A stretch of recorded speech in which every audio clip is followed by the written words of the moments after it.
Aide, y a ti, ¿también te placería hablar en ladino? Vate al atadillo que decimos debajo del filmo y enregístrate en nuestros cursos de ladino para hispanohablantes, así que en nuestros ateliers de Rashi y Solitre. Al vernos allí con salud cumplida y todo bueno. Javier, Javerim, vengashen buen hora al Ladino 21, el casalico electrónico del ladino en el siglo XXI. Hoy nos topamos con un musafir muy especial, nuestro caro amigo Kent. Kent, ¿qué Javier? ¿Qué, Javier? Buen día y buenas tardes. Sí, buen día aquí en New York y buenas tardes ahí en Suecia. Exacto. ¿Dónde te topas? ¿En qué ciudad estás? Me topo moro en una ciudad que se llama Karlstad, que no está muy lejos de Noruega, de Oslo, ama en Suecia. ¿Y te topas ahora en la universidad? Sí.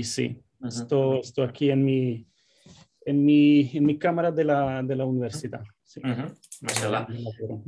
Ajá. Y tú, que te quería demandar para empezar, ¿cómo te empezaste, cómo te aventaste que existía el ladino y después cómo tú lo empezaste? Porque ya lo hablas muy bueno.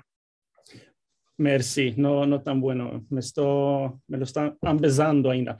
Ama, no me acuerdo exactamente cuándo y cómo me rendí cuenta de la existencia del ladino. Ama, como, bueno, soy una persona que le place mucho todas las lenguas y amo las lenguas románicas. Soy especialista de las lenguas románicas. Y probablemente me dando libros sobre la historia del castellano, tuve la información de la existencia del ladino. Ama, no me acuerdo exactamente, pero es una lengua que me interesa mucho de una perspectiva también histórica, porque, bueno, filo es una lengua viva y moderna. Me interesa de esta perspectiva histórica porque enseño en cursos sobre la historia del castellano, y ahí hay muchas cosas interesantes también para comparar las dos lenguas y para hablar del desarrollamiento también del castellano. Y para hablar de la historia de España, naturalmente. Seguro. Y esto me acuerda del facto que hay una Javier que mora en la Universidad de Birmingham, en Gran Bretaña, y se llama Alice Core.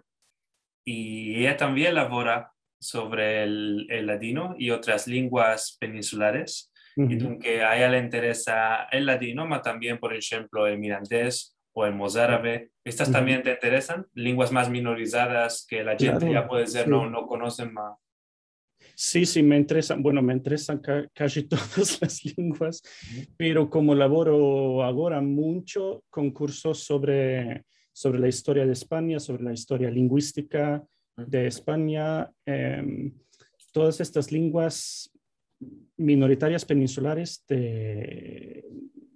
ibéricas, son todas muy interesantes para hablar también del castellano y para hablar como dice, del desarrollamiento del desarrollamiento lingüístico de la península. Seguro, porque la primera demanda, o una de las más importantes que nos hacen siempre, que decimos que estamos laborando con el ladino, es, ¿el ladino es un dialecto del español? ¿Ya te hicieron esta demanda? Sí. Pero bueno, he explicado a mis alumnos aquí en la universidad que, bueno, se pueden ver estas cosas más de una perspectiva, pero quiero dar también una perspectiva de los ladinohablantes nativos vivos que ven, si lo entiendo bien, esta perspectiva, que ven la lengua como una lengua y no como un dialecto, y no como un español estropeado. Seguro. Sí, esta es la perspectiva de la gente que habla en el ladino como primera lengua y también de nosotros, Mm. de Alejandro y propio yo, que lo expliquemos así en muchos filmes, sí.